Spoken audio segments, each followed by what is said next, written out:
ನಮಸ್ಕಾರ ಸ್ನೇಹಿತರೆ, ಇವತ್ತಿನ ಕತೆ ಹ್ಯಾಮೆಲಿನ್ನ ವೈಟ್ ಪೈಪರ್. ಬಹಳ ಹಿಂದೆ ಹ್ಯಾಮೆಲಿನ್ ಎಂಬ ಒಂದು ಪಟ್ಟಣವಿತ್ತು. ಹ್ಯಾಮೆಲಿನ್ನ ಜನರು ಇಲಿಗಳ ಹಾವಳಿಯಿಂದ ದೊಡ್ಡ ಸಮಸ್ಯೆಯನ್ನು ಎದುರಿಸುತ್ತಿದ್ದರು. ಅವರು ಇಲಿಗಳನ್ನು ತೊಡೆದು ಹಾಕಲು ಎಲ್ಲವನ್ನು ಪ್ರಯತ್ನಿಸಿದರು, ಆದರೆ ಯಾವುದು ಕೆಲಸ ಮಾಡಲಿಲ್ಲ. ಪ್ರತಿಯೊಂದು ಆಕಾರ ಮತ್ತು ಗಾತ್ರದ ಇಲಿಗಳು ಇದ್ದವು. ಬೆಕ್ಕುಗಳು ಸಹ ಏನನ್ನೂ ಮಾಡಲು ಸಾಧ್ಯವಾಗಲಿಲ್ಲ. ಊರಿನ ಮುಖ್ಯಸ್ಥರು ಸಭೆಯನ್ನು ಕರೆದು, ಯಾರು ಇಲಿಗಳನ್ನು ಹೋಗಲಾಡಿಸುತ್ತಾರೋ ಅವರಿಗೆ 10 ಮೂಟೆ ಬಂಗಾರವನ್ನು ಬಹುಮಾನವಾಗಿ ನೀಡಲಾಗುವುದು ಎಂದು ಹೇಳಿದರು. ಒಂದು ದಿನ ದೂರದ ದೇಶದಿಂದ ಅಪರಿಚಿತರೊಬ್ಬರು ಹ್ಯಾಮೆಲಿನ್ಗೆ ಬಂದರು.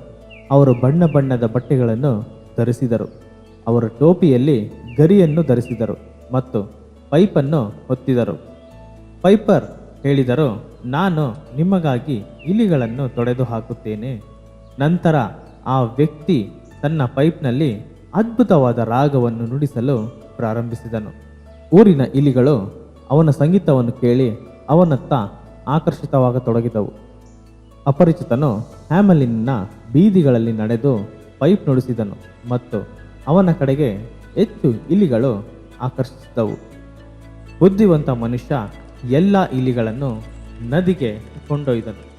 ಅಲ್ಲಿ ಇಲಿಗಳು ಒಂದೊಂದಾಗಿ ಮುಳುಗಿದವು. ಹ್ಯಾಮೆಲಿನ್ನ ಅಂತಿಮವಾಗಿ ಇಲಿಗಳಿಂದ ಮುಕ್ತವಾಯಿತು.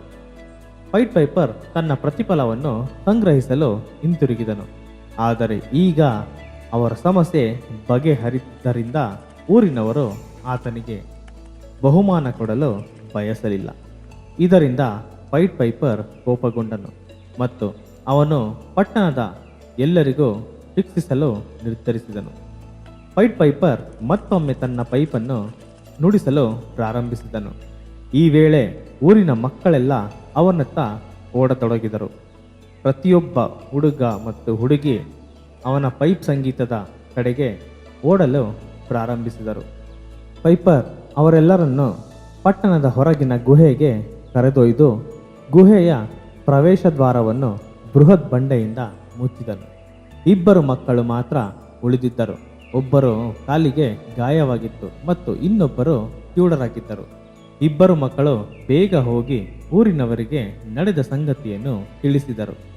ನೋಡು, ಎಲ್ಲ ಮಕ್ಕಳು ಹೋದರು. ಅವರೆಲ್ಲರೂ ವೈಟ್ ಪೈಪರನ್ನು ಅನುಸರಿಸಿದರು ಮತ್ತು ಪಟ್ಟಣವನ್ನು ತೊರೆದರು.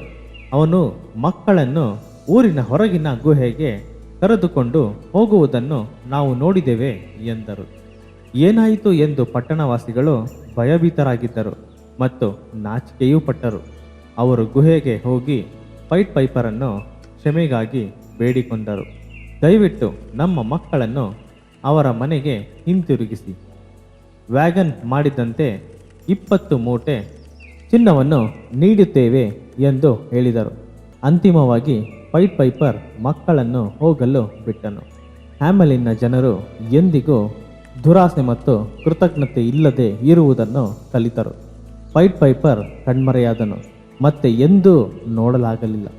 ಆದಾಗ್ಯೂ ಕೆಲವೊಮ್ಮೆ ನೀವು ತುಂಬ ಹತ್ತಿರದಿಂದ ಕೇಳಿದರೆ ಪೈಪರ್ನ ಸುಂದರವಾದ ಸಂಗೀತವನ್ನು ಇನ್ನೂ ಕೇಳಬಹುದು ಎಂದು ಅವರು ಹೇಳುತ್ತಿದ್ದರು. ಈ ಕಥೆಯ ನೈತಿಕತೆ, ನಾವು ಎಂದಿಗೂ ಕೃತಜ್ಞತೆ ಇಲ್ಲದಾಗೆ ವರ್ತಿಸಬಾರದು. ಸೊ ಸ್ನೇಹಿತರೆ, ಈ ಕತೆ ಇಲ್ಲಿಗೆ ಮುಗಿಯುತ್ತದೆ. ಈ ಕತೆ ಹೇಗೆ ಅನ್ನಿಸ್ತು ಅಂತ ದಯವಿಟ್ಟು ಕಾಮೆಂಟ್ ಮಾಡಿ ತಿಳಿಸಿ. ಹಾಗೆ ಈ ಚಾನಲ್ನನ್ನು ಸಬ್ಸ್ಕ್ರೈಬ್ ಮಾಡಿ. ಮುಂದಿನ ವಿಡಿಯೋದೊಂದಿಗೆ ನಿಮ್ಮನ್ನು ಮತ್ತೆ ಭೇಟಿಯಾಗುತ್ತೇನೆ. ನಮಸ್ಕಾರ.